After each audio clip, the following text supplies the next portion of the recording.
yang berisikan Fitri Rama Aulia dengan NIM 1719096, Muhammad Dimas Andika dengan NIM 1719098. Di sini kami akan mempresentasikan tentang data forgery.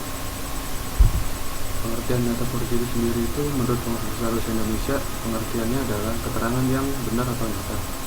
Keterangan atau bahan yang nyata dapat dijadikan bahan kajian, analisis, kesimpulan.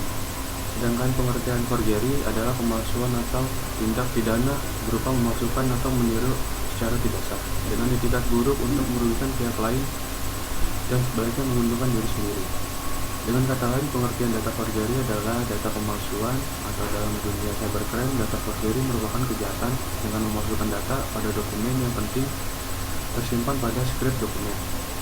Kejahatan ini biasa ditujukan pada dokumen-dokumen e-commerce dengan membuat seolah-olah terjadi salah ketik atau typo yang pada akhirnya akan menguntungkan pelaku karena korban akan memasukkan data pribadi dan nomor kartu kredit yang dapat disalahgunakan. Di sini jenis data forgery terbagi menjadi dua, yaitu ada server side. Server side ini dimaksud dengan server pemalsuan yang cara mendapatkan datanya adalah dengan si pelaku membuat sebuah fake website yang sama persis dengan website yang sebenarnya.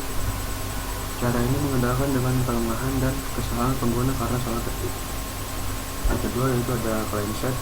Penggunaan cara ini sebenarnya bisa dibilang jauh lebih mudah dibandingkan dengan server side karena si pelaku tidak perlu membuat sebuah fake website. Si pelaku hanya memanfaatkan sebuah aplikasi yang sebenarnya legal, hanya saja penggunanya yang disalahgunakan. Data forgery tidak sulit kedengarannya, dan tentunya hal ini sangat merisaukan para pengguna internet karena pasti akan memikirkan mengenai keamanan data-data di internet. Setelah itu ada faktor penyebab data forgery. Ini terbagi menjadi tiga.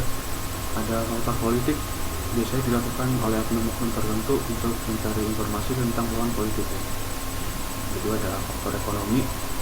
Latar belakang ekonomi, orang biasanya melakukan apa saja, apalagi dengan kecanggihan dunia cyber, kejahatan semakin mudah dilakukan dengan modal cukup dengan keahlian di bidang komputer saja.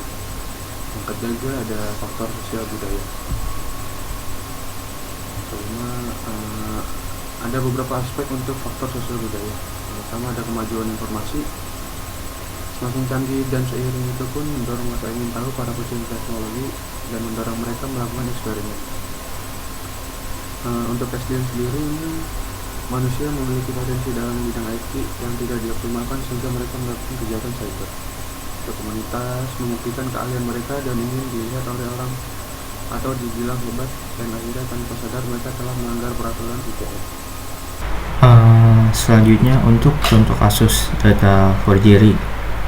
Untuk contoh kasusnya itu Contohnya itu Polda Yogyakarta di sini menangkap 5 karder dan mengamankan barang bukti bernilai puluhan juta yang didapat dari merchant luar negeri. Begitu juga dengan yang dilakukan mahasiswa sebuah perguruan tinggi di Bandung, UI alias SEM. Akibat perbuatannya selama setahun, beberapa pihak di Jerman dirugikan sebesar 15.000 atau sekitar 70 juta rupiah.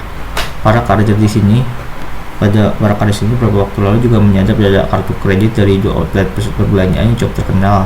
Caranya saat kasir menggesek kartu pada waktu pembayaran, pada saat data berjalan ke bank-bank tertentu, itulah data dicuri. Akibatnya, banyak laporan pemegang kartu kredit yang mendapatkan tagihan terhadap transaksi yang tidak pernah dilakukannya. Motif dari contoh kasus tersebut, motifnya itu murni tindakan kejahatan. Hal ini dikarenakan si penyerang dengan sengaja menggunakan kartu kredit milik orang lain, atau disebut juga carding. Kasus cybercrime ini merupakan jenis carding. Sasaran dari kasus ini termasuk dalam jenis cybercrime menyerang hak milik against property. Sasaran dari kasus kejahatan ini adalah cybercrime menyerang pribadi against person. Untuk penanggulangan dan penjagaan data forgery itu diantaranya, satu, perlu adanya cyber law, yakni hukum yang khusus menangani kejahatan-kejahatan yang terjadi di internet, karena kejahatan ini berbeda dari kejahatan konvensional.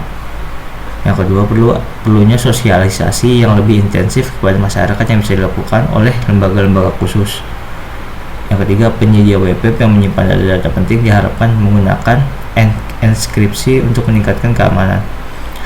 Yang keempat, para pengguna juga diharapkan untuk lebih waspada dan teliti sebelum memasukkan data-data di internet, terutama data pribadi, mengingat kejahatan sering terjadi karena kurangnya ketelitian dari user atau penggunanya. Untuk menutup kesimpulannya, dunia ini banyak hal yang memiliki dualisme. Kedua yaitu memiliki sama kayak pisau itu berlawanan, seperti teknologi, contohnya teknologi informasi dan komunikasi. Hal ini diyakini sebagai hasil karya cipta peradaban manusia tertinggi pada zaman ini. Namun karena keberadaannya yang bagi dua mata pisau ini, ada satu mata pisau dapat menjadi manfaat bagi orang, dan sedangkan pisau bagian sisi mata pisau yang lain itu dapat menjadi kerugian bagi yang lain. Banyak pihak yang memilih untuk tidak berinteraksi dengan teknologi dan yang lain. Sebagai manusia yang beradab dalam menyikapi dan menggunakan teknologi, seharusnya kita dapat memilah yang mana yang baik dan benar dan bermanfaat bagi sesama dan bagi diri kita sendiri, kemudian mengambilnya sebagai penyambung mata rantai kebaikan terhadap sesama. Kita juga mesti pandai melihat mana yang buruk dan merugikan bagi orang lain untuk selanjutnya kita menghindari atau memberantasnya jika hal itu ada di hadapan kita. Sekian presentasi dari kelompok kami, kurang lebihnya mohon maaf. Assalamualaikum warahmatullahi wabarakatuh.